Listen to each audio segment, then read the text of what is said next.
2024 Select Board meeting, broadcast live and recorded by our friends at ECAT. Would you please join me in pledging the Pledge of Allegiance? Pledge allegiance to the flag of the United States of America, to the republic for which it stands, one nation, under God, indivisible, with liberty and justice for all. Thank you. In order to ensure that we have a quorum, I'm going to ask the Select Board members to introduce themselves, starting with Jamie. Jamie Stebbins. Jennifer Stacy. Mark Lamb. And I'm Craig Barger, Chair. Dottie Fulgetti is out of town this evening. We also have here our Town Administrator, Connor Reed, our Assistant Town Administrator, Sean Dugan, and our Executive Assistant, Elizabeth Hagg. The first item of business is a public hearing, discussion and vote to recommend acceptance of Victory Lane. Mr. Lamb, if you will read the... The Easton Select Board will hold a public meeting on October 21st, 2024 at 6 p.m. at Frothingham Hall, 15 Barrow Street, Northeastern Massachusetts, for the purpose of laying out Victory Lane as a public way. Victory Lane, Station 0+00 to Station 8+55. Any person interested or wishing to be heard on the laying out of Victory Lane as a public way should appear at the time and place designated for the public meeting. The plan can be viewed at the Office of Planning and Economic Development in Town Hall. Those who cannot attend and wish to submit written testimony for the record may do so by sending an email with the subject Public Meeting Victory Lane to ehagg at easton.ma.us. If the testimony is not received by 10 a.m. the day of the hearing, the board may not have sufficient time to consider it. Written testimony should include your full name and address. Anonymous written comments may not be accorded the same weight as testimony from identifiable sources. Thank you, Mr. Lamb, appreciate it. Do we have anybody here from, Stephanie Danielson? Come on down. Good evening, Stephanie Danielson, Director of Planning and Economic Development. Victory Lane is a road that serves a small subdivision in Easton. It was approved by the Planning Board in 2012 with the intention that the road would be an accepted roadway.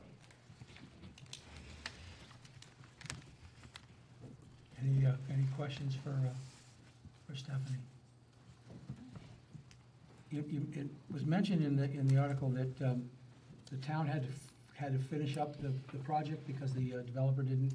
Correct. The original developer who had the project permitted sold the property and the development to another developer who did not finish the road and complete it. He defaulted, so the town needed to take the surety and complete the road, which DPW did last year, and now it's ready for acceptance. Okay. Can I have a motion to accept Victory Lane? So moved. Second. Lamb, second, so that's Lamb and then Stacy. All in favor? Unanimous. Thank you. Yeah, our next hearing is not until 7 o'clock, so we're going to see if we can jump into some other things and get those done. Okay. How about a discussion and vote on contract DPW 2025-03, Peterbilt of New England cab and chassis, and connected to that is contract DPW 2025-04, J.C. Madigan upfitting of cab and chassis. Craig, I apologize. We can take that out of order if you wish, but we skipped the license and permit section, starting with road closure. Oh, I'm sorry. Okay, I apologize for that.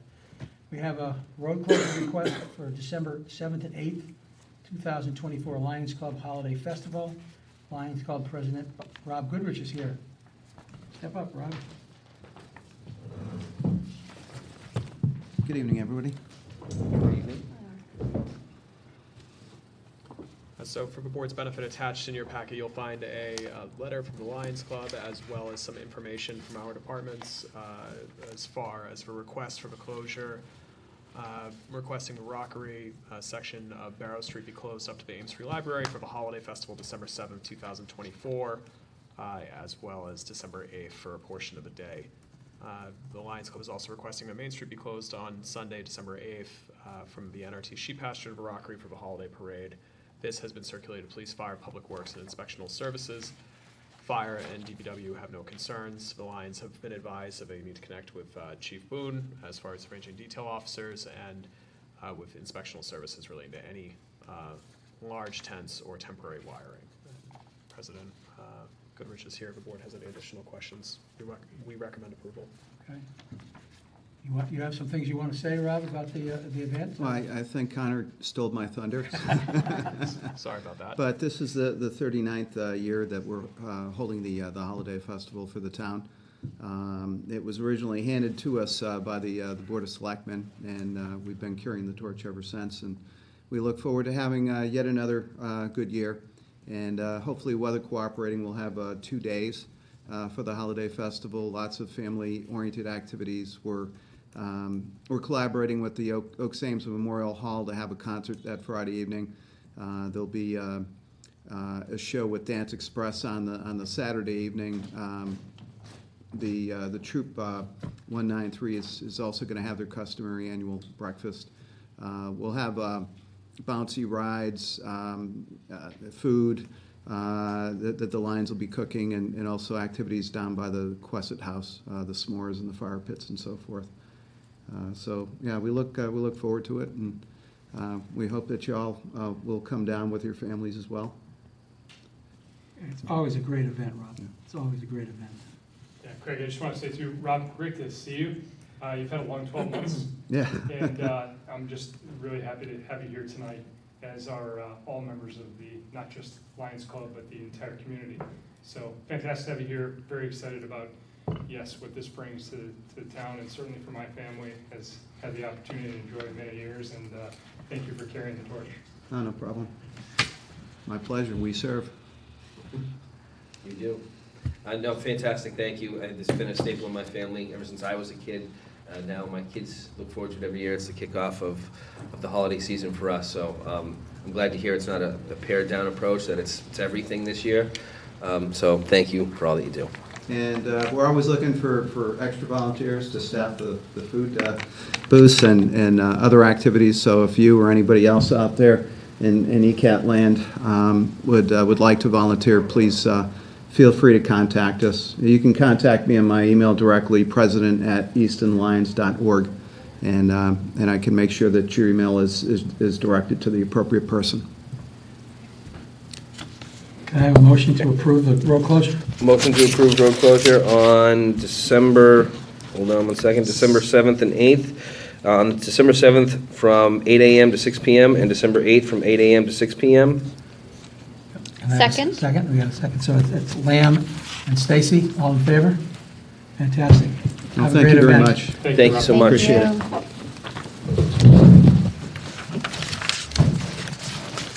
it. Next is a one-day liquor license, an employee party for private company at Langwater Farm, 183 Elm Street, October 27th, 2024, from 4 to 7 p.m., with a rain date on November 3rd, 2024. Do we have anybody from Langwater here tonight? No. So this is Catherine and Kevin O'Dwyer of Langwater Farm have requested a one-day beer and wine license for a private company employee event. The Easton Police do not require a detail. Can I have a motion to approve? I'll make a motion to approve a one-day liquor license for employee party for private company Langwater Farm, 183 Elm Street, October 27th, 2024, 4 p.m. to 7 p.m., with the rain date of November 3rd, 2024. Same Second. hours. Second. So that's Lamb and Stacy, all in favor? Great. Thank you. Now I'm going to move down to DPW contracts, if that's appropriate. Sure. For a discussion and vote on contract DPW 2025-03, Peterbilt of New England Cab and Chassis. Discussion and vote on contract DPW 2025-04, J.C. Madigan upfitting of cab and chassis. You want to take that one, Connor? Sure. Attached in the Select Board's packet are two memos from Director of Public Works, David Field, for these two contracts, 03 and 04, as Vice Chair Barger just described. These were funded through approved capital funds of $330,000, as well as $35,000 and change of available funds from DPW Vehicle Revolving Fund. Both of them were through a consortium procurement with the Greater Boston Police Council, and we recommend award. Any questions from the board? No questions. No. Can I do it as a slate? Yes. Okay, can I have a motion to approve it as a slate? So moved. Second. Okay, that's Lamb and Stacy, all in favor? Good job.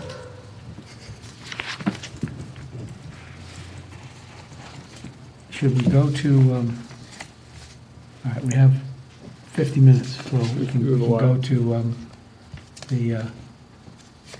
sorry,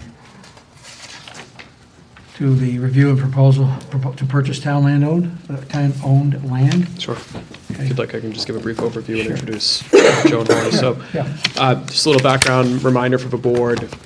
In summer of this year, August 2024, the town, through the select board, voted to issue a request for proposals for prospective purchase of the former Center School, 388 Depot Street, for purposes of redevelopment for recreational purposes, consistent with the November 2022 vote of town meeting, restricting the property's reuse to the same. At your last meeting on October 7th, the board received that proposal, as well as a relatively detailed presentation from the project proponents, Kevin Powers, Pietro Galino, and Peter Galino Jr., talking about how they would like to meet that request for the town. The board took that under advisement.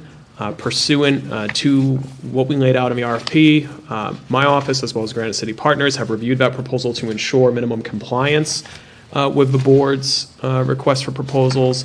You've been provided with information from Granite City to that effect, along with the qualitative scoring matrix, which is based on the comparative criteria that you publicly laid out in that RFP. So the board, at this point, having received the proposal, confirmed its technical compliance, heard the presentation a couple of weeks ago, you're now at the point where you may discuss and rank that RFP based on the proposal and the presentation you received. We have Joe and Holly from Granite City Partners here tonight to assist with any questions around the procurement process. It always feels a little bit strange, kind of grading someone's proposal on camera, usually while they're sitting in the room, but that's open meeting law, so that is what it is. This is very similar, if not nearly identical, to the process that the board followed under state procurement law with the successful sale of Moreau Hall in 2023. So I would ask Joe and Holly to come join us and provide any overview that I may have failed to cover, and talk about what the options are for the board tonight and where things would go as far as a continuing process from here, should you wish to make a RFP award this evening.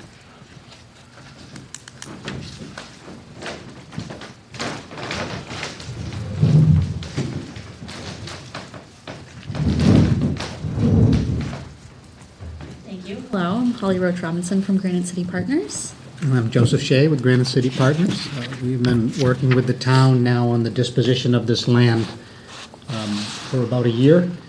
This whole process began, as Connor had indicated, at November 22 town meeting regarding the disposition of the land and the shaping of the future of the land to ensure that it is a hub for community recreation and wellness. And we're here for the next step this evening. As Connor appropriately laid out, it is the qualitative review and rating of a proposal for a field house. I'll let Holly speak through the criteria. Sure. Granite City Partners did a review of the respondent package that we received from Kevin Powers, Pietro Galino, and Peter Galino Jr., all of Easton. We have determined that they have aligned with the minimum requirements that we outlined within the RFP, so they're responsive and responsible with their respondent package. I wanted to just highlight some items for the board's consideration. They did provide a proposal that aligns with the preferred development plan, so that is a recreational use that also preserves the public access to the Yardley Wood Rink, which was something that was very important in the November 2022 town meeting. They also allow for an inclusive environment where residents can have physical activity and also community events. So they outlined those things within their proposal. They also outline an implementation plan that was aligns with the proposed purchase and sale. So there's kind of a outline of steps within the proposed purchase and sale, and they meet those timelines. They provided their development team qualifications, which includes some background information, firm websites, projects that they've worked on in the past. They meet the dimensional requirements that are outlined within the business district, if that rezoning were to go through. And they also would be looking for a special permit from the Zoning Board of Appeals, which would be needed for the recreational use. And they would need, or they highlighted that they would be looking to build within the 100-foot wetland buffer from the Conservation Commission, but that would all be as part of their due process as they move forward with the proposal. And then also on purchase price, their purchase price did take into account the need to demolish and abate the former center school.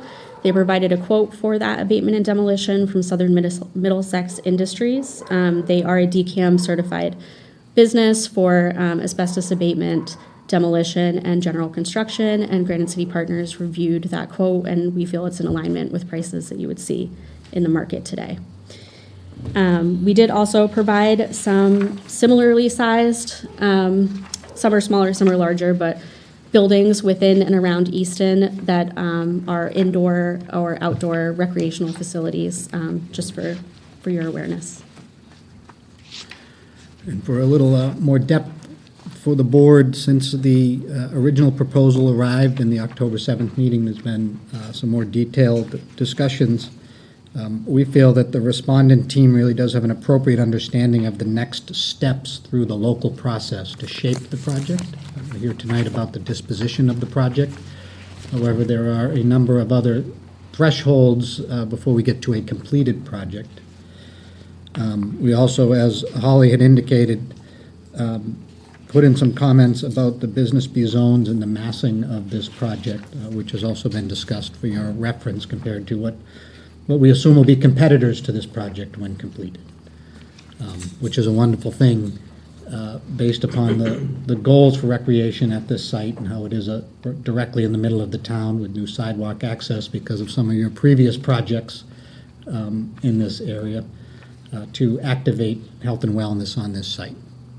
With that, we'd be happy to answer any questions.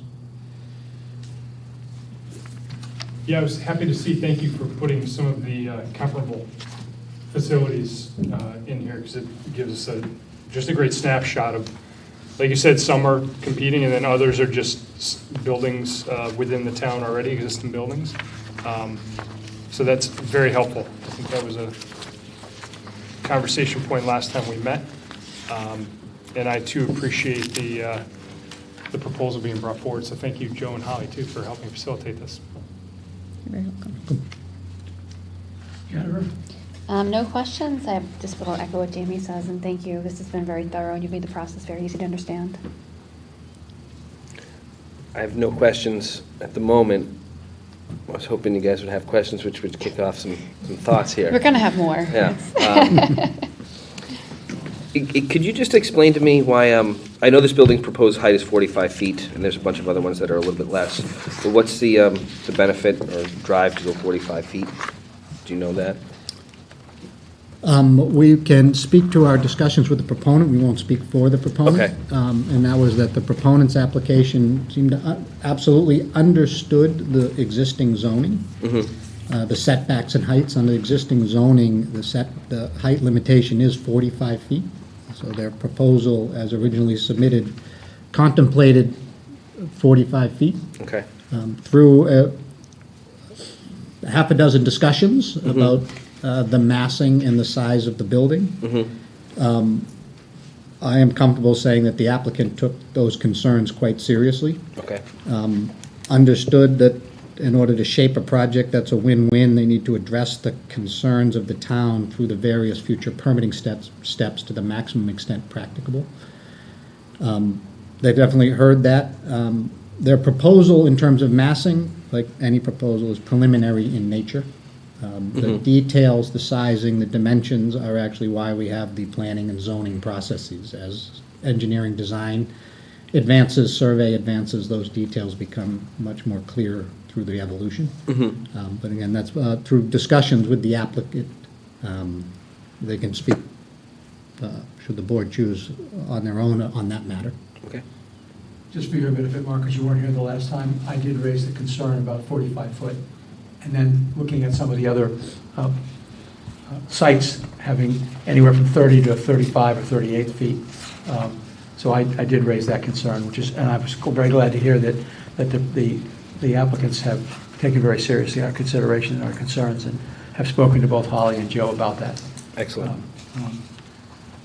Well, and to be clear, and not to put Kevin on the spot, but the applicant, that was communicated to them, and they did follow up and convey that they appreciate the sensitivity there. I don't want to speak for the applicant. They're, I think, trying to be very responsive, but also responsible to not say, oh, sure, this will be a small building. It will not be, and it cannot be for this type of use, right, as the comps show. What they communicate back and sent as a supplemental submittal in writing to the board was that they do understand that this is, that siting, massing are very important, and that to the extent feasible, and there's a lot of ifs here, if the board votes to award the RFP contingent on town meeting rezoning, and then town meeting rezones, and then we have a successful purchase and sale negotiated, and then they get to the zoning board of appeals, they understand that that's a special permit. It's not by right, so it's really important for anyone who's watching. It's not as if this is a rezone and then it's you go to the building department, you get a permit, and you can make it as large as the zoning allows, right on the property line with no public hearing. There's still a lot of process and review, but the balance with any special permit is trying to identify where those reasonable qualitative thresholds for wanting a property owner to be able to activate and make use of a piece of property, and to the extent possible, taking into consideration setbacks, neighborhood character, things of that nature.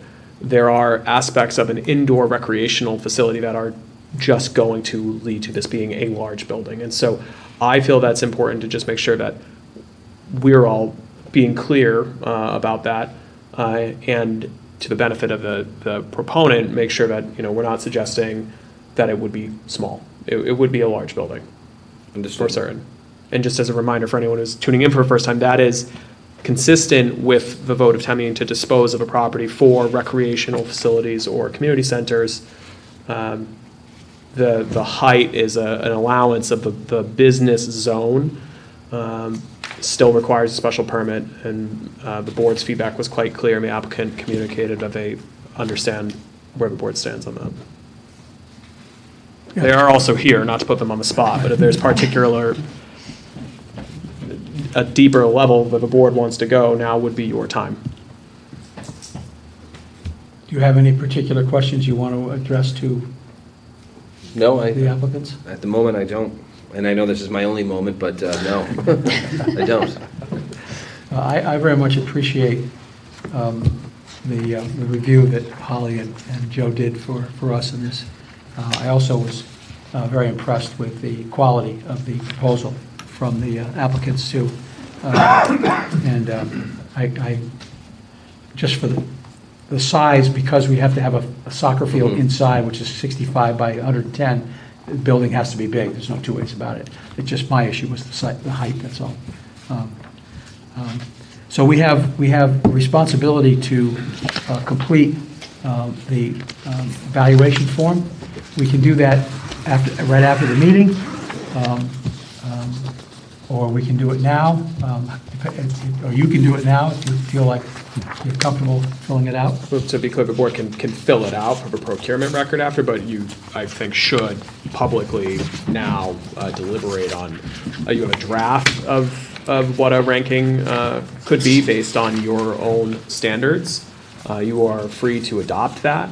If you have different ratings, whether this says highly advantageous, we think it's advantageous or not advantageous, that's fine as well. But if the board is ready to proceed, I would ask that you indicate where you stand as far as the qualitative ranking. And then after that, there's a contingent motion that would advance this process with a contingent award of the RFP.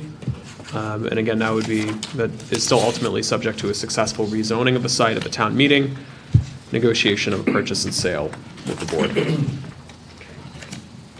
So right now, we fill this out. Yeah, and let's have a conversation about where you stand on the different items. The purchase price can score up to 30 points.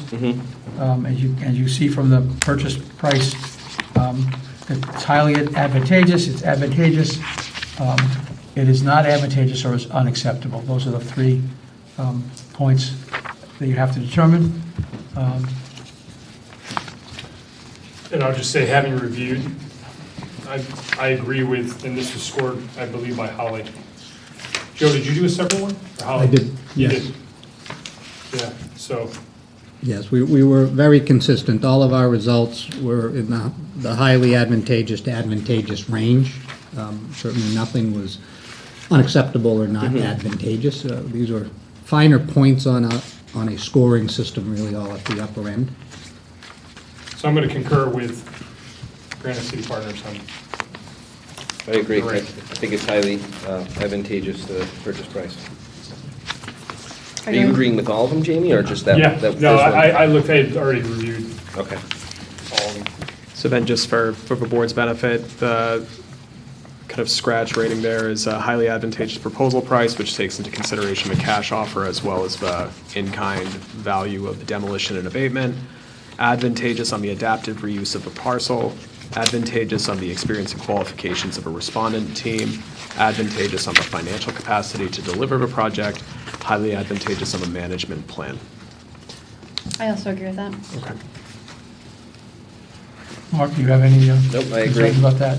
No problems with that. No, it's all, like you said, it's all highly advantageous to advantageous. Given the circumstances, I think that puts us in a very good, positive position. I think this is a good project. I like the idea that it's recreation, smack dab in the middle of town, that the community can participate in 4 seasons a year, inside and out. Well, maybe not outside 4 seasons, but no, I think this could lead to something potentially really exciting for this town.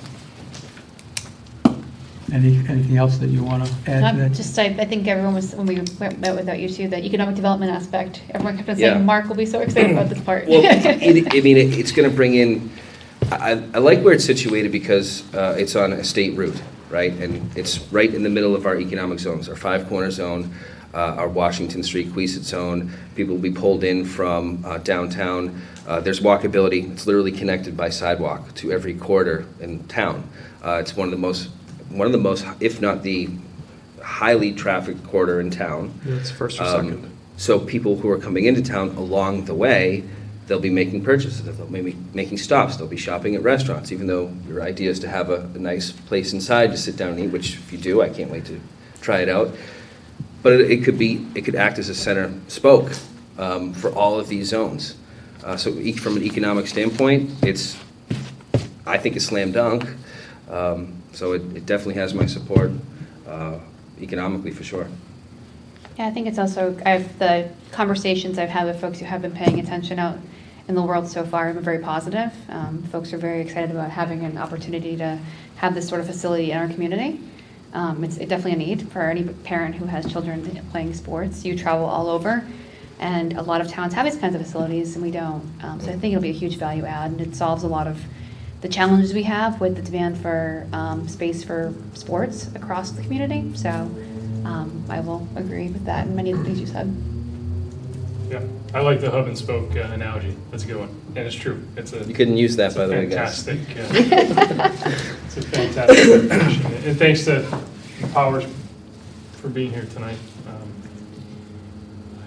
I have no further questions for them either. Okay. We have a motion to move forward with the sale, which I will read. Okay. Okay? I move to award the sale of 388 Depot Street, also known as Center School, to Kevin Powers, Pietro Galino, and Peter Galino Jr., contingent upon the successful rezoning of the parcel to business as submitted by the Planning and Zoning Board for the November 18, 2024 special town meeting, and further contingent upon the satisfactory negotiation of a purchase and sale agreement between the town and the proponents. Second, Lamb. Barger and Lamb, all in favor? Excellent.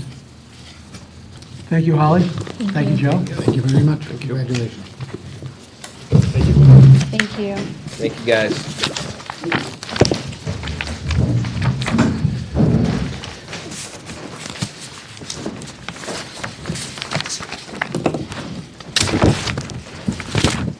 Okay, moving forward. Number 8. Number 8. Thank you. Discussion and vote amendment to Envision Easton 2025 Master Plan Update Committee, charged to include a nominated representative from the Recreation Commission. Sure, thank you, Craig. In the board's packet, you'll find a recommended update to the committee charge as came up at your October 7th meeting. There was an oversight on my part that in drafting back and forth, I think we had always intended to have a rec seat, but we missed that.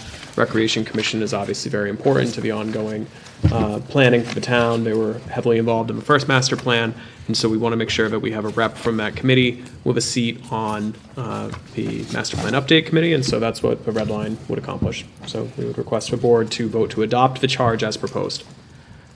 Which would add one person to the, there'd be a 12-member voting members representing a cross-section of the community. And for your benefit, Mark, that the chair of the Recreation Committee was here last time and wanted to be on the committee. She was not selected, but then we recognized that we really needed representation from the Recreation Commission. So that's why Dottie and Connor suggested that we make some changes to the Envision Easton membership list. So I'll take a motion to approve the changes to the Envision Easton 2024 Master Plan Committee. So moved. Mark Lamb. Second. Second is Jen Stacy. Any further discussion about that? All in favor? Excellent. Okay.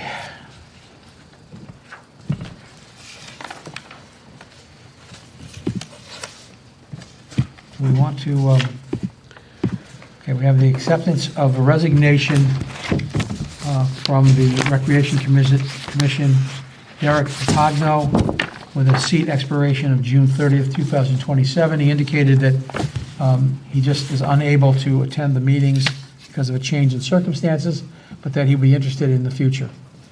So I need a motion to accept the resignation of Derek Papagno, and it'll be a roll call vote. So moved. Second. Lamb and Stacy. Stebbins Papagno. Stacy Papagno. Lamb Papagno. Barger Papagno. We thank Derek for his interest in the Recreation Committee. What else do we have before we go into, we've got a half an hour, right? Okay, the warrant.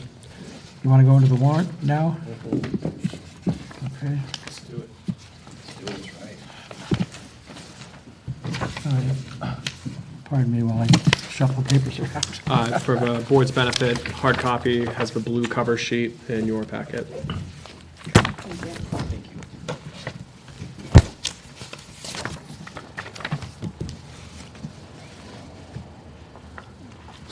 So, the special town meeting on November 18th, 2024 will address regular fall business. The articles below are ready for your consideration for inclusion and recommendation. Your packet includes a copy of the draft warrant. The final will be sent prior to Monday's meeting.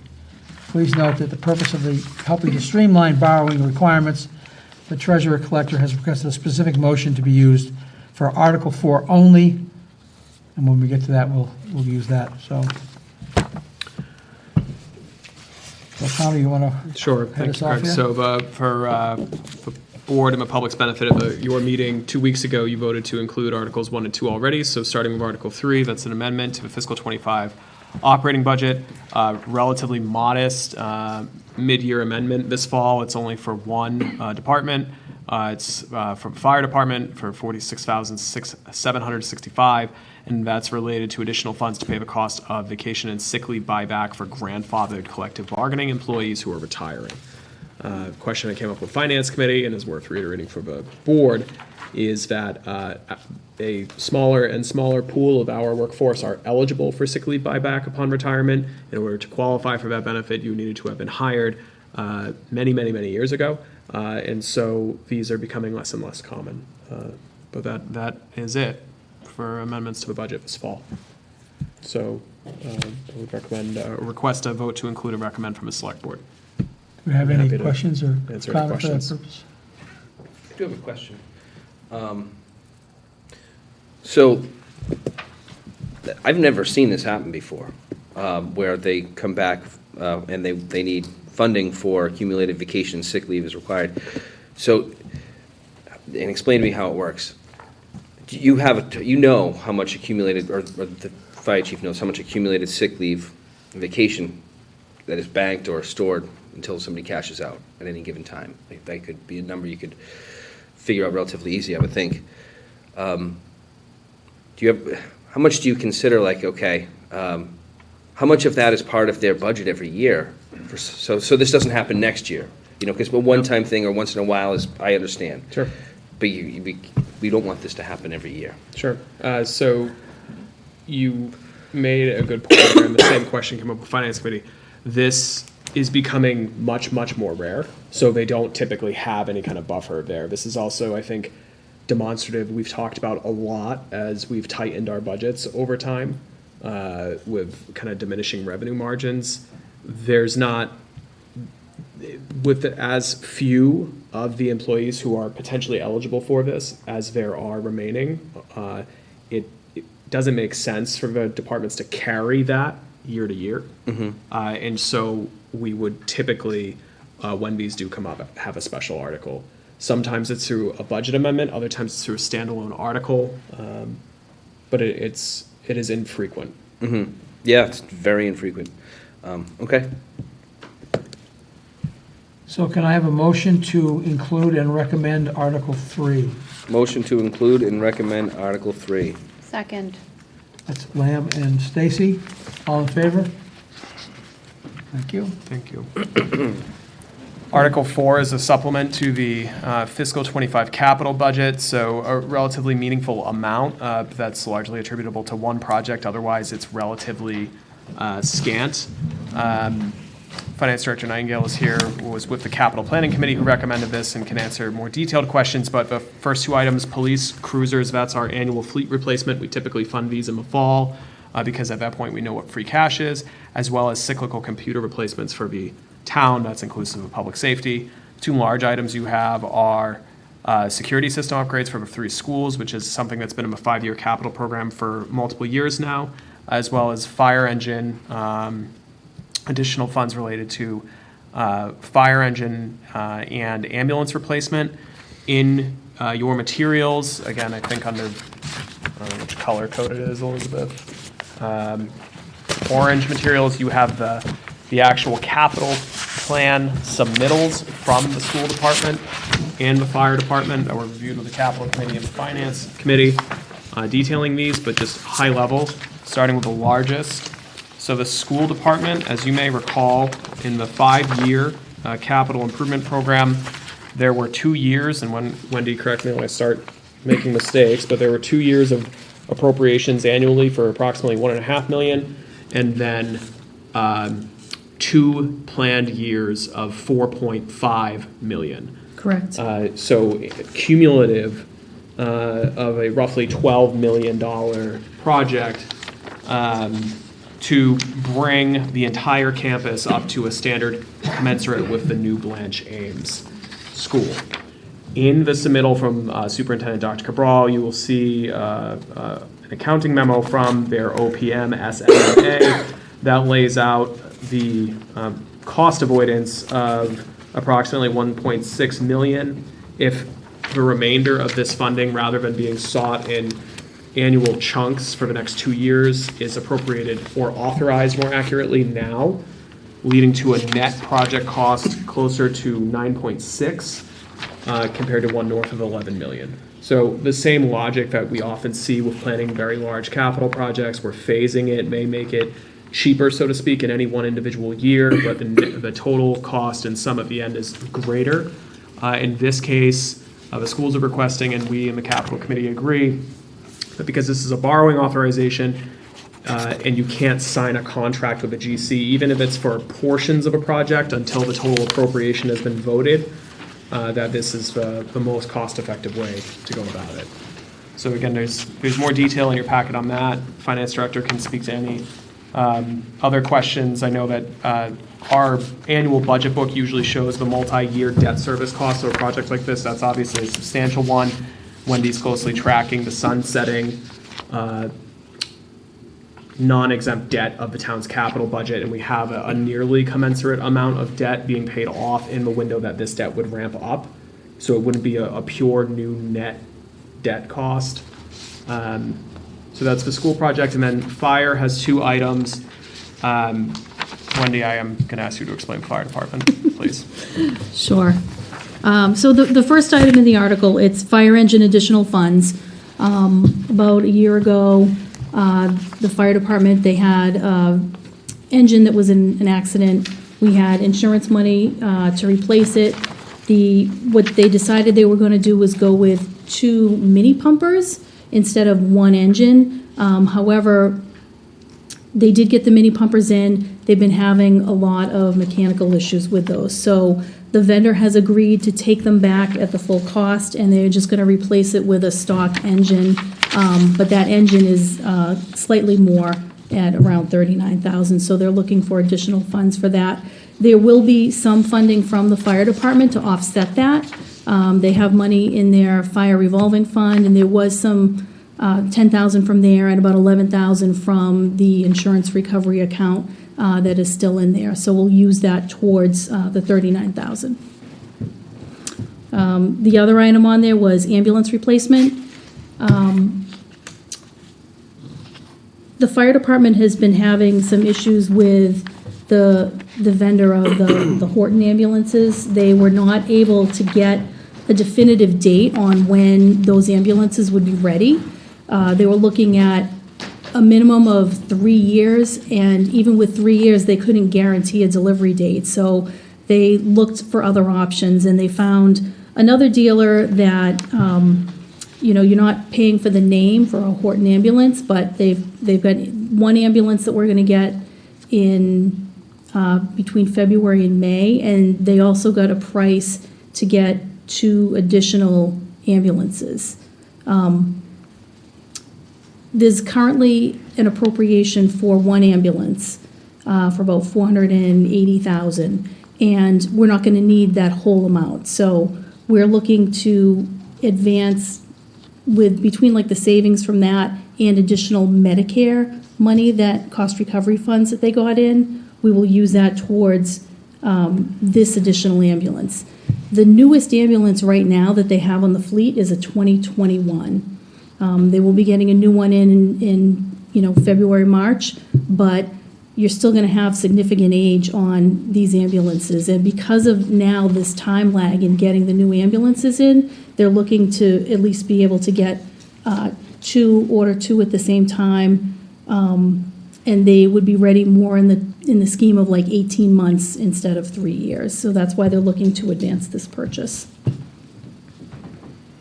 And when we get this ambulance, are we retiring any of the other ones, or are we keeping those on as well? We will be retiring, yes, some. So before, they used to have like 2 frontline ambulances and then 1 in reserve, but there's so many more calls that now they're looking to have 2 frontline and 2 in reserve. So this would be able to have a lot newer ambulances to be able to do that. Right now, they're having issues, mechanical issues with the ambulances that they have. So it's really hard to keep 2 in the front and 2 in reserve. They're constantly rotating the ambulances and repairing them. Yeah, and to be clear, the newest on the front line is 2021. The second newest is 17. So they have 3 older ones that are 12, 16, and 17.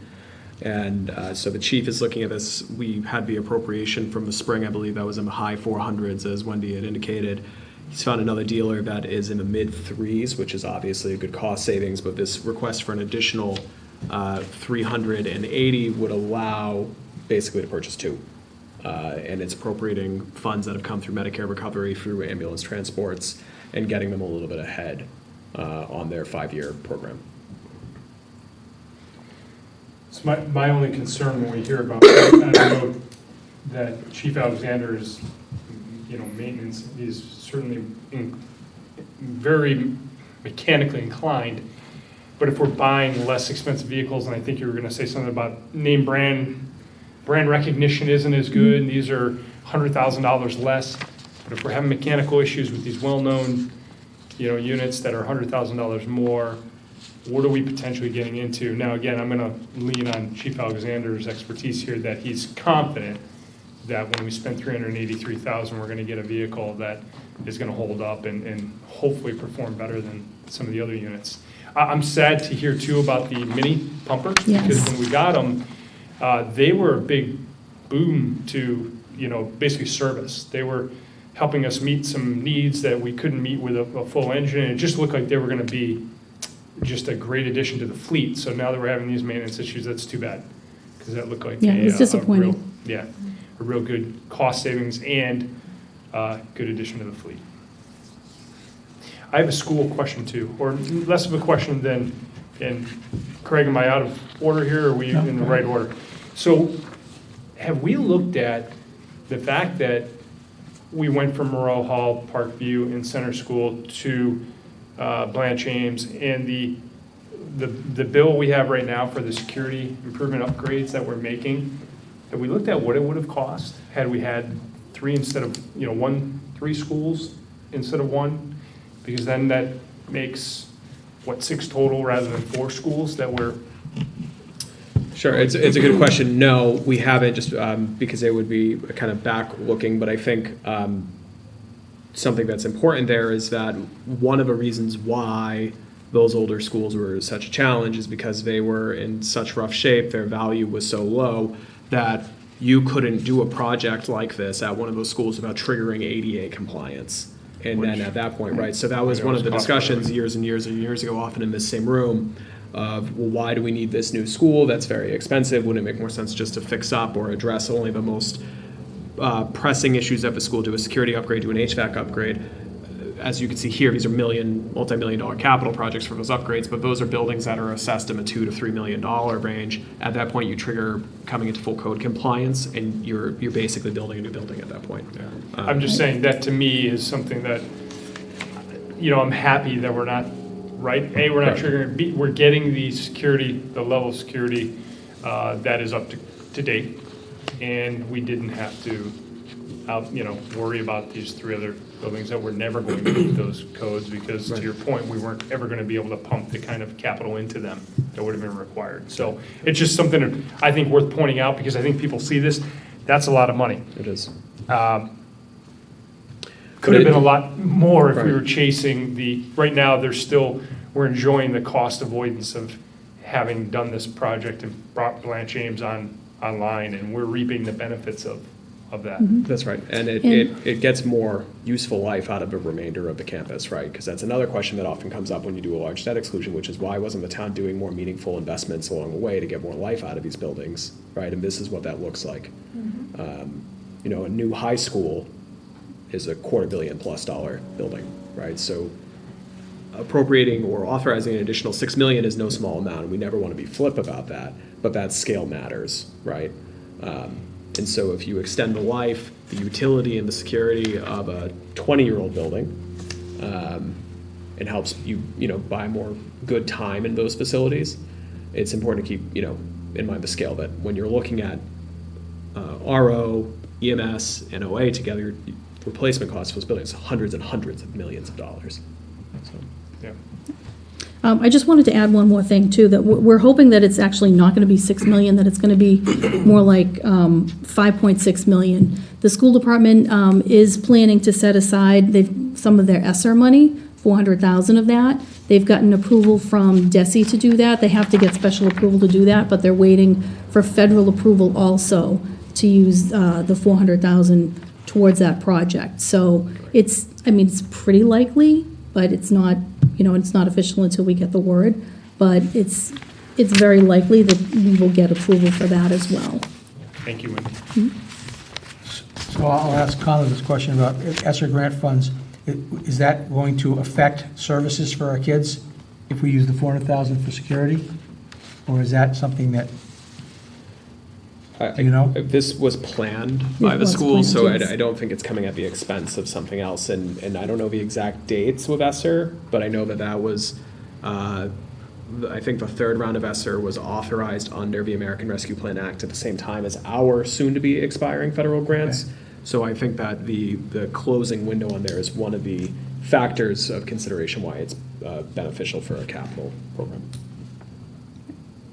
Okay. So that brings it down to 5.6 as opposed to 605. Yes, but to Wendy's point, we wanted to seek the higher total authorization Yeah. because unless and until we get that okay from the Right. United States government, we don't want to. Dependent. If we receive that, then obviously we just borrow less and then we clean that up at a later date with a rescission of debt Right. article. Okay. Any So- other questions or I was going to comments? say that I appreciate the decision to speed up this large project, not just on the grounds of cost savings, but also it sounds like it'll implement the security measures faster, which I think is Yeah, worthwhile. yes. So Yep. it's a good thing. One quick question, this is a minor thing. What's the typical lifespan of a computer? For the For the town article. replacements, yeah, I'm So just we are curious. typically replacing every 4 years. Okay, and are the old ones destroyed, or is there a buyback program of some They sort? are wiped and then we surplus them. Okay.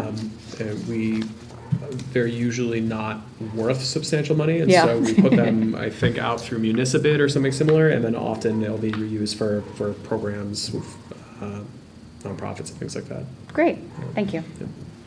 I have a quick question on the pumper. So the two went back, we're getting a new one. In the cost for that new one is a difference of plus $39,973. No, that's a new engine. Right, right. Meaning is a new engine.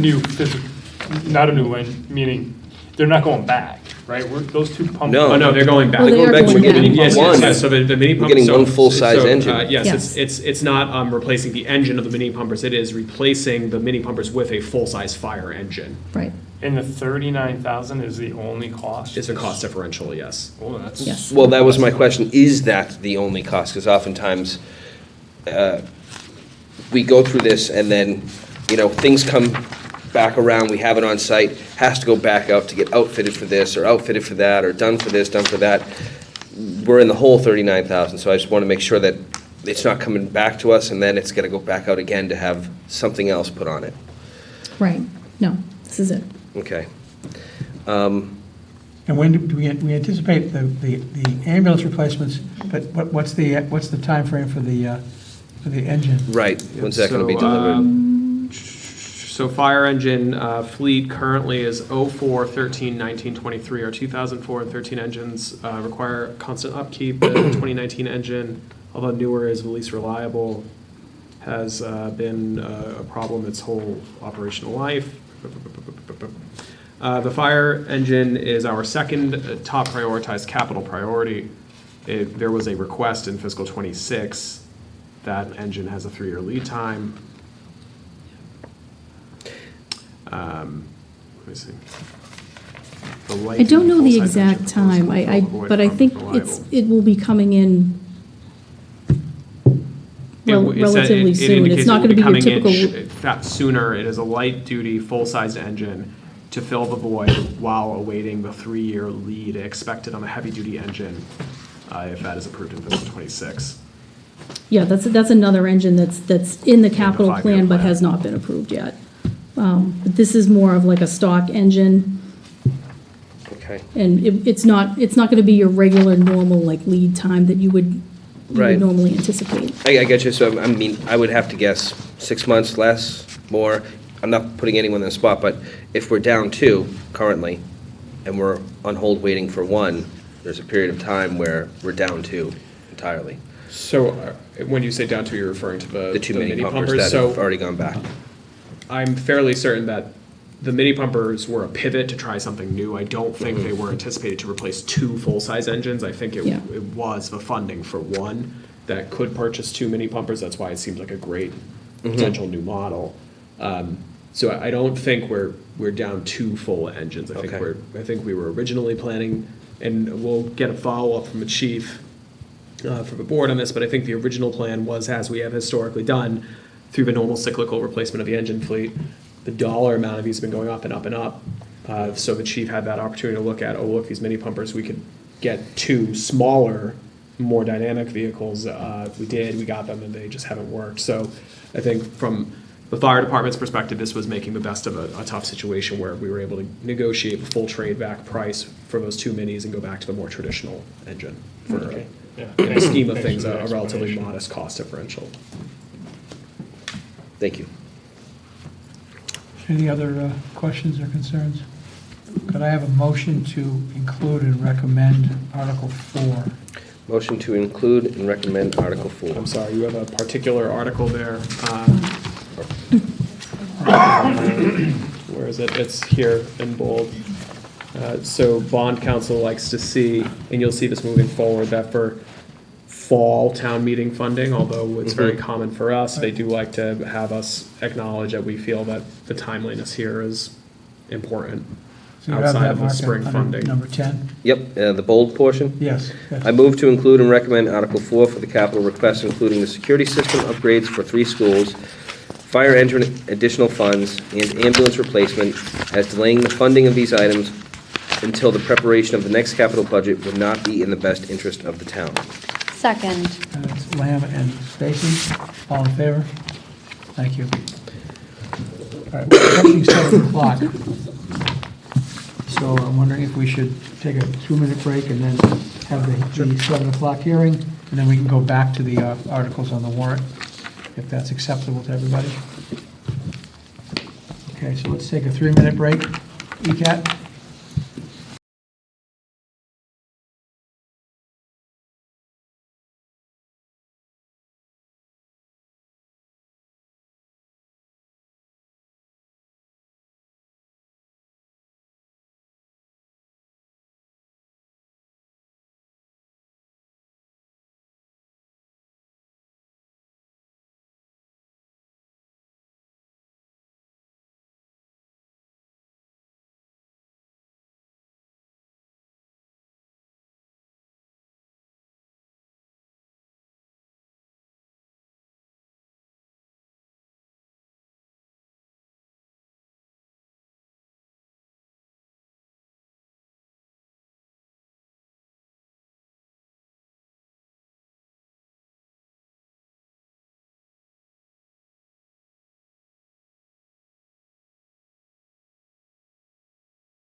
ECAT, okay.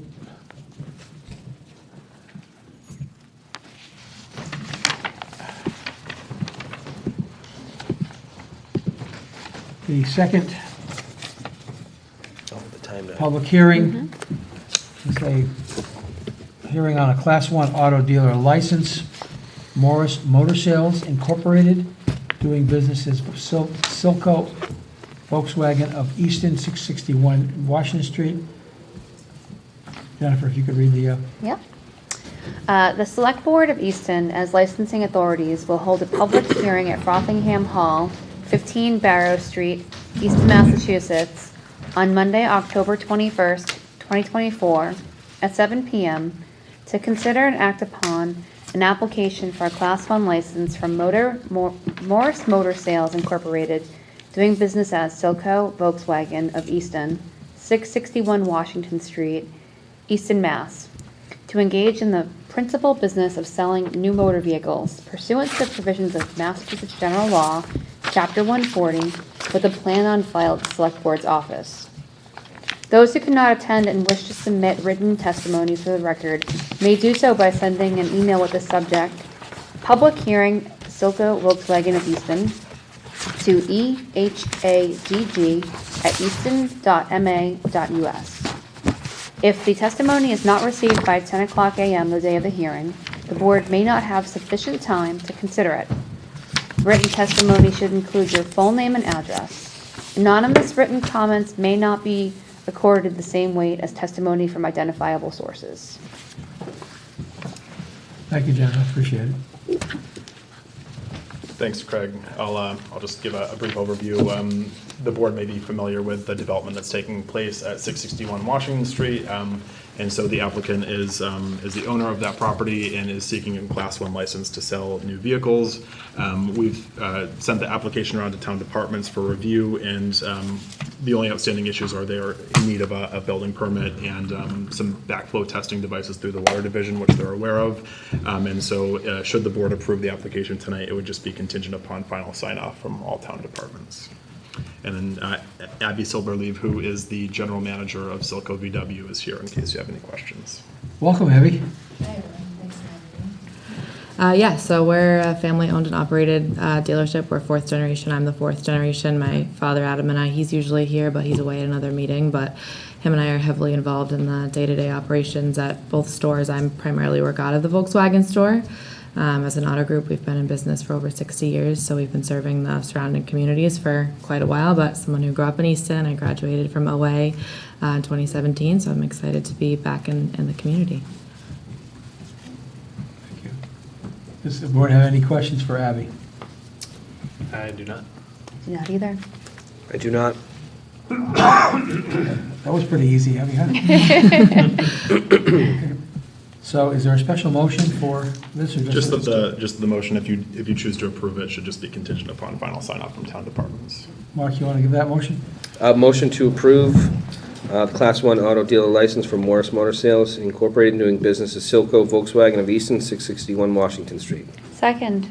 And that's contingent upon Final sign-off from town departments. sign off from the town departments. Yes. Okay, thank you.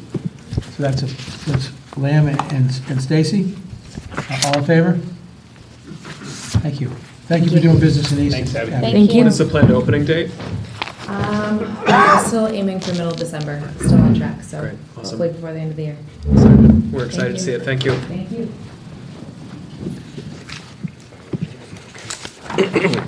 We're at Article 6.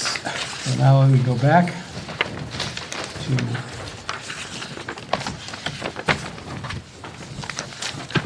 Article 6, CPA funding modification, Richardson Olmsted School Playground modification. Sure, thank you, Craig. So this is a new article that was voted by the Community Preservation Act Committee last Thursday at their meeting. The CPC committee had a good meeting about it. They're waiting on a little bit more follow-up information from the schools, but they, and Stephanie will correct me if I'm mischaracterizing this, felt there was enough information to want to send this to the board for inclusion in a warrant at this time, just due to it being relatively timely. So because it's new, I'll just read the explanation quickly, which is that for the RO Playground project, the board will likely recall town meeting authorized CPC funding for new playgrounds at the north and south playgrounds at the RO school in May of 2023. a amendment from the floor of that town meeting to that article restricted certain plastic and rubber materials. And so the construction project has utilized a corkine surface. Instead, that's a natural cork-based surface rather than your traditional poured in place like you've seen at Blanche James. The north playground construction is nearing completion, and they're getting ready for some of the components of south. However, the north playground corkine has quickly started to show signs of failure shortly after installation, including surface cracking, separation from base, lifting at the edges, and signs of shedding, where the top surface flakes off after use. This presents trip and fall risk, injury risk, liability risk. Easton Public Schools are working with the contractor and supplier to identify solutions to the failure, which is covered under warranty. And should it be remedied by November 18th, the article would be dismissed on the floor of town meeting. However, if the corkine failures cannot be fixed by then and compliant alternatives are demonstrated to be non-viable, this article would allow the construction to proceed without materials restrictions on the project. So at this time, I would ask the board to vote to include this article in the warrant. The CPC plans to meet again and get additional information and briefing from the schools as more information from their contractor and architects comes through as they try to work with the supplier to see if this is fixable. But if it is not, this article is important from my perspective and the schools because it creates the opportunity for the town to proceed with more flexibility on the materials for the south playground and not have that get held up. Questions? I do have some questions. So, just want to make sure I understand this correctly. It's failing. Do we know what the warranty is on this? I mean, this isn't even a year old. It was installed at the end of this summer. Right, so Wow. what does the Nearly warranty immediately. say? According to this explanation, which came from CPC and the schools, it is under warranty, but they haven't been able to get a solution to work yet. So this article is basically a backup plan. Right. To put something else in there. So another question, if in this article, does that also give them the ability to spend whatever they want on a backup plan? Or is there limitations on It would still have to fit within the initial appropriation. So this doesn't change the bottom line dollar amount of the appropriation from that town Okay. meeting. It just eliminates the citizen amendment that was on the floor that prohibited Understood. certain poured in place or crumb rubber. I have no problem with this. That's disappointing to hear, but Yeah. we need a solution. We've made a large investment in this, so we need a path forward. Jamie? Yeah, I'm just, one more moment.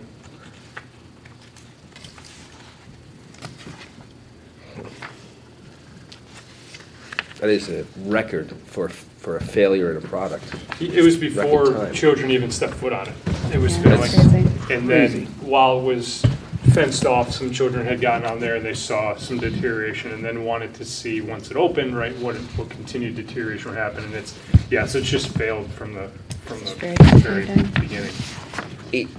At this point, we have no idea whether it's the material itself or there's some quality issues with the material. That I can't speak with firsthand knowledge outside of the material from Traverse that the schools have provided. Yeah. But as Jamie has said, and folks, I know the chair of the CPC walked the site, I believe members of the CPC have walked the site. I don't think that it is failing is an open question. I think that is a fact. Yeah. So they're trying to see if within the confines of that restriction, it can be repaired. Obviously, in an ideal world, it just gets fixed and it works and we can all move forward. But what we don't want to find ourselves in as a community or as a school district is a situation where at any point between now and November 18th, this can't be repaired and there's no alternative, and they have to proceed and install the same product on the south playground after watching it fail in sections of the north playground. So this is, it's here, it gets the article on the warrant now, and we expect more information in the coming weeks through the CPC process. Okay, so we need a motion to include but not recommend. So to be Article clear, 6. not to be a stickler, but that's why you all employ me, just to include. because not recommend would be a negative Okay. recommendation, Okay. so just Just to include. include. Motion to include Article 6, CPA funding modification, additional to school playgrounds modifications. Second. Lamb and Stacy, all in favor? Thank you. Unanimous? So then Articles 7 through 12 are all through the Planning Department and Planning and Zoning Board. So we have Director of Planning and Economic Development here, as well as the Chair of the Planning Board. I will note Article 7, although a friendly submittal from the Planning and Zoning Board, is obviously germane to the RFP the board conditionally awarded tonight.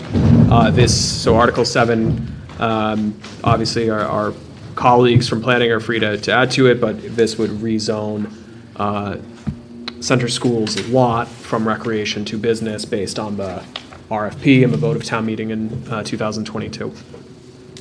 And that's been submitted by the planning board, it's recommended by the finance committee, and I can answer questions about the project if there are any outstanding, and the colleagues from planning can touch on any of the zoning questions.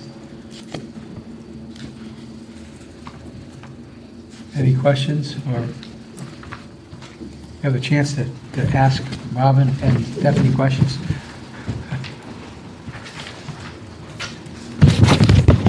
Okay, if there are no questions, It's more of a town meeting question. Will this be a 2/3 vote, or Yes. Yes. it'll be a 2/3 vote? Yes. Zoning changes that are anything besides housing are still 2/3 under state law. So can I have a motion to include and recommend Article 7? Motion to include and recommend Article 7 zoning amendment, 235-8 zoning map. Second. So that's Lamb and Stacy. Any questions, concerns? All in favor? Unanimous. Number 8, zoning amendment number 2, section 235-14, accessory uses, 18 accessory structures, 28 off-street parking, 49 large-scale ground-mounted solar, 60 definitions. Yeah, so I think the goal with this one is to, well, and another one on here, the next one, is to comply with some changes in the Dover Amendment over the past few years, and in particular when it comes to ground-mounted solar, there were a couple of Supreme Judicial Court decisions that came out recently that really require cities and towns to be a little bit more forward-thinking in how they're allowing certain solar uses throughout town. The goal here is to really try to accommodate that and make it clear that we do comply with the Dover Amendment and really formalize it in our bylaws. So this is, the way that we have viewed it from a planning perspective is that this really just more brings us in line with what the state law already requires. Any questions for Bob?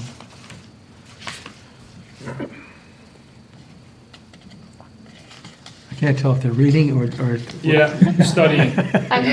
Yeah. So if I'm understanding correctly, this basically, we were already doing these things, this just formalizes it in writing in our zoning bylaws. Some of them. Okay. When it comes to the Dover Amendment, from a planning perspective, we don't have the authority to deny what the state law requires. Okay. But we hadn't necessarily formalized the requirements in the bylaws. And so this is really, again, from our perspective, sort of bringing us in line and putting it on paper what Okay. the state law already requires. Great, thank you. And if I could just add to that, in adding certain standards where ground-mounted solar energy generators would be allowed. So by requiring site plan review and also setback requirements. At a 10,000-foot view, what is the Dover Amendment? What is that? It really requires us to allow ground-mounted solar in our community to a certain level, which is yet to be explained precisely what that is by the Supreme Judicial Court. But we think that we comply based on some of the recent decisions. There was another one, a decision out of Walpole that found that what they were doing was not complying with Dover. They came out recently and clarified it a little bit. So we think that this brings us in line.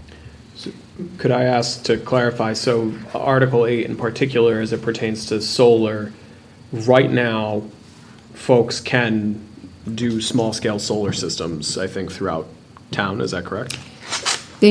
So you can do roof-mounted? Yes. By right. Yes, by right. Ground-mounted it's not an allowed use, a designated allowed use, Okay. but But there under have state been Supreme some- Judicial case law, Yeah. it is allowed. Yes. So our bylaw just doesn't lay out the standards, dimensional setbacks, et cetera, for someone who wants to avail themselves Correct. of that allowance, whether we put it in there proactively or not. Correct. And so this would put something proactive in our bylaw to mirror what our best understanding, and I assume council, because it would have gone through them, is of the rights that exist today for small Correct. to mid-size ground-mounted solar. Yes. Okay.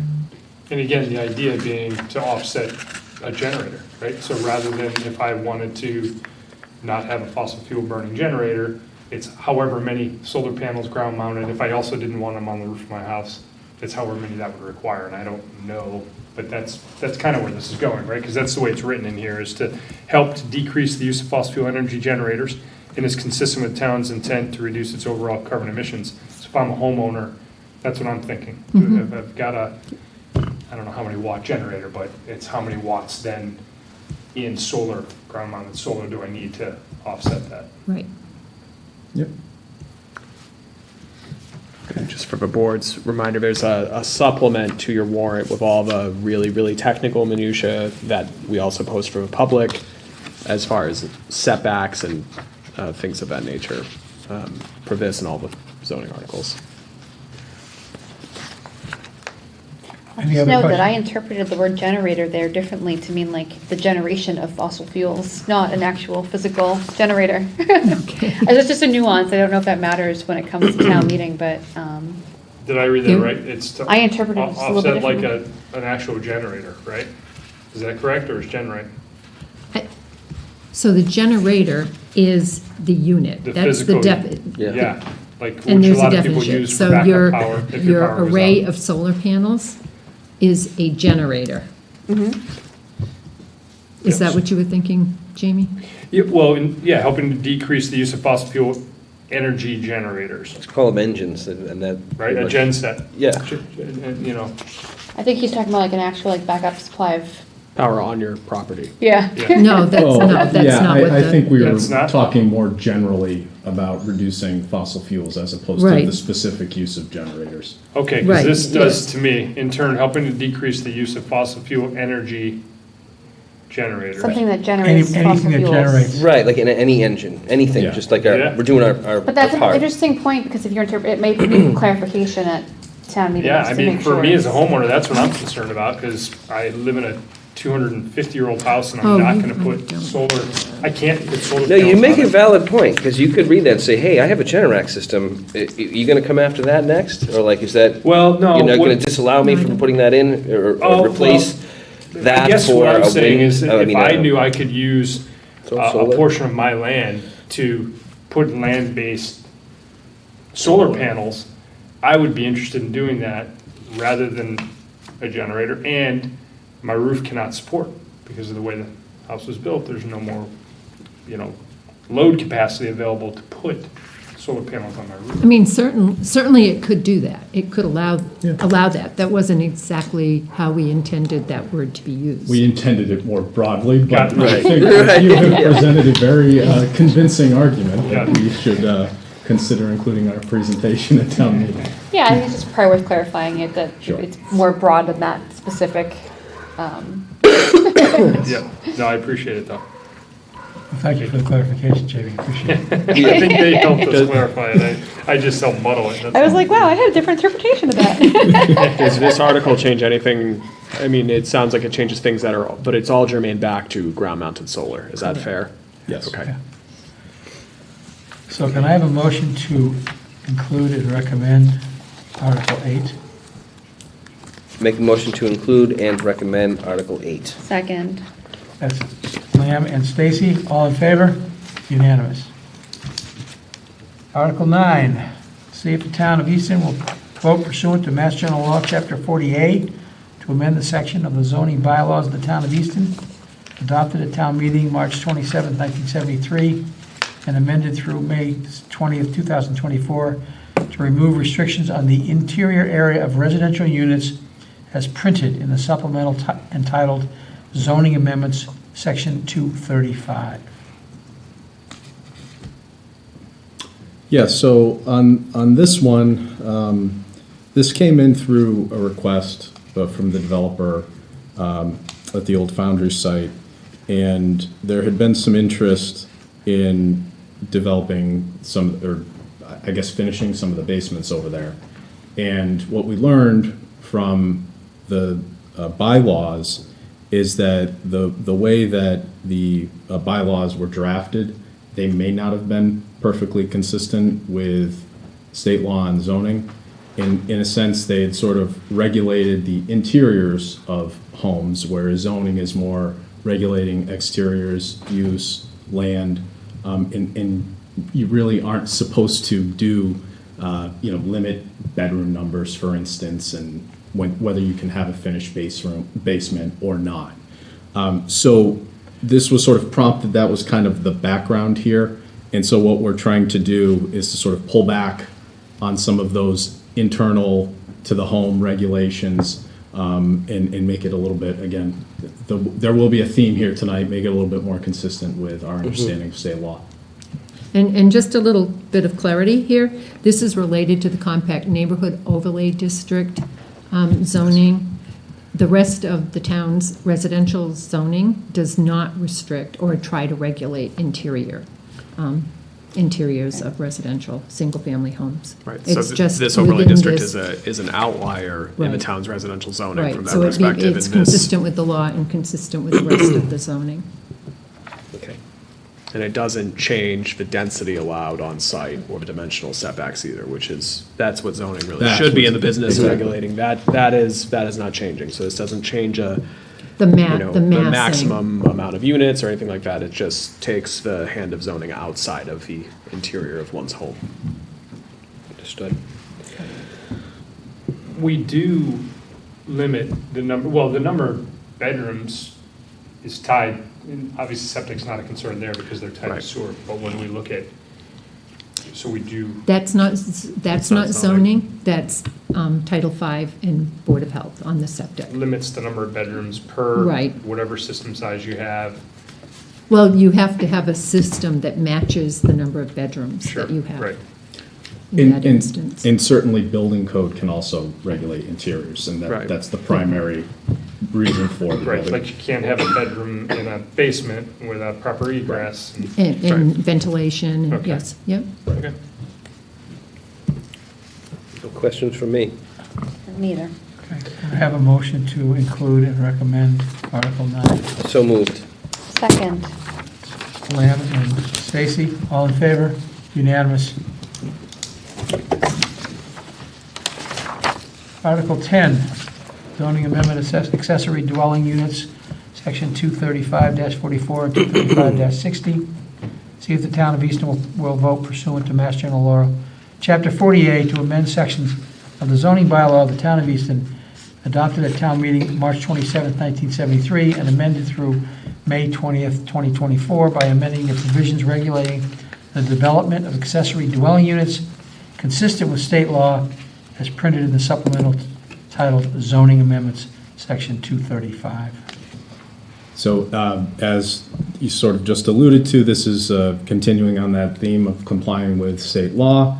This is part of the recent housing bill that requires, through the Dover Amendment, that we as a community accept certain accessory dwelling units.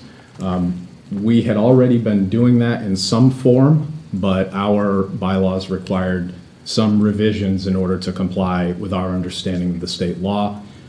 We were hoping that the Executive Office of Housing and Livable Communities would produce a guideline bylaw for us, but they've not done that yet, so this is based on our best understanding of the law. But we think it's we think the law's pretty clear, and we feel pretty confident that this complies. And didn't we already receive some feedback on that? No, they haven't gotten back, but town Okay. council has reviewed it. And town council has been meeting with, I know that they were at a recent professional organization meeting of building inspectors talking about the ADU change. This is for in-law apartments and those kinds of things. Is that that's what the ADU actually speaks to? But it is broader. So, and that was one of the changes that we had to look at was, we had previously required a certain familial connection to, those that were living in in-law apartments. Under the state law, you can't do that anymore. Okay. So that's something that we had to revise. Okay, all right, thank you. Questions? Just, is it worded correctly here that going from 25% of the gross living area or 900 square feet, now state law requires up to 50% of gross living area, but the square footage didn't change, still says 900. Or lesser than 900 square Right, but feet. that hasn't Correct. changed, that 900, even though it's gone to from Correct. 25 to 50, it Correct. change. And currently, the way our zoning's written, it's by right, 25% or the 900 square feet, whichever is less. Mhm. You don't even have to come Mhm. for any kind of special permit, you just file your building So permit. this 50% doesn't really change anything, It- the it- by right doesn't change, it's still maximum 900. That's right. And currently, the planning board, the zoning allows for a special permit up to 900 square feet if the 25% doesn't meet the needs of the property owner. And there hasn't been an instance where the planning board has not granted that. Did we also have detached, or did they have to be attached in the past? They needed to be attached, Okay, now they don't. correct. That's another change. Yep. So generally, what the state law is doing is making this uniform around the state and loosening the regulatory burden on property owners who want to avail themselves of this option. Sure. Yeah. And you can now That's great. detach it, which if you have You can in-laws, detach it. detached structures, a wonderful thing. Yeah, It's really nice to have unattached for the in-laws. That's Well, what and I'm it's- saying. We were approached a couple of months ago when we knew this was coming down, but it hadn't yet, by a couple that owns a property, and they want to build a detached for their parents. And the reason they didn't want to do it an attached is because they have a son that has some special needs, and they were afraid that he would be entering all the time into the apartment within the house. So a separate apartment made more sense for It's them. preferable. Yeah. And with- again, that would keep the family together. And just to go back to the legal piece of this is also part of the Dover Amendment, so it's already the law. What we're trying to do is just make it clear to everybody in the community that this is what the law is, even though we as a planning board would not be permitted to prevent someone from doing it because the law already requires it. And on that note, I believe planning board and planning department have been attempting to speak directly with HLC. Yeah. And we have not heard back. No. But we are trying to do so before town meeting because that question will be asked. And yes, so this is one of those things where even if for whatever reason, town meeting said, no, we're voting this down, the law exists and it supersedes our bylaws. So we would just end up in a situation where there would be a mismatch between our printed bylaws and state law, which is ideally not something you really ever want to have happen, right? That just adds to the confusion, it adds to the cost burden for people trying to build. It's expensive enough to build. We don't want that. I imagine it puts risk too, if there's a mismatch there, right, with confusion for someone who may be like, wait, I understood this way, or is it up to the person to follow through all state I and suppose legal? there could be risk if you have staff who are operating on bylaws that are incorrect, and, Okay. thankfully our planning department, our inspectors are very on the ball, but it's in no one's interest Yeah. for the local regs to mismatch updating state law. So I would assume that it would be a good idea to preface all of these by stating that it's state law under Dover. That way it doesn't it maybe lessen some of the confusion or questions people have. Agreed. Thank you. Can I have a motion to include and recommend Article 10? So moved. Second. Lamb and Stacy, all in favor? Unanimous. Article 11, to see if the Town of Easton will vote to amend Section 200 Stormwater Management of the Code of the Town of Easton, adopted at Town May 17, 2021, as printed in the supplemental titled Town of Easton General Code Amendment, Section 20 Stormwater Management.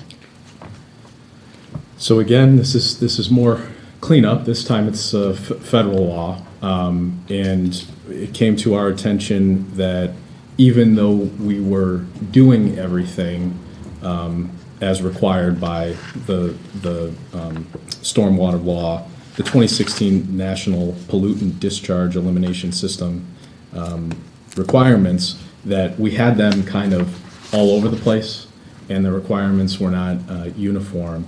And I guess under state law, and Stephanie can speak more to this, they would like to see it all in one place.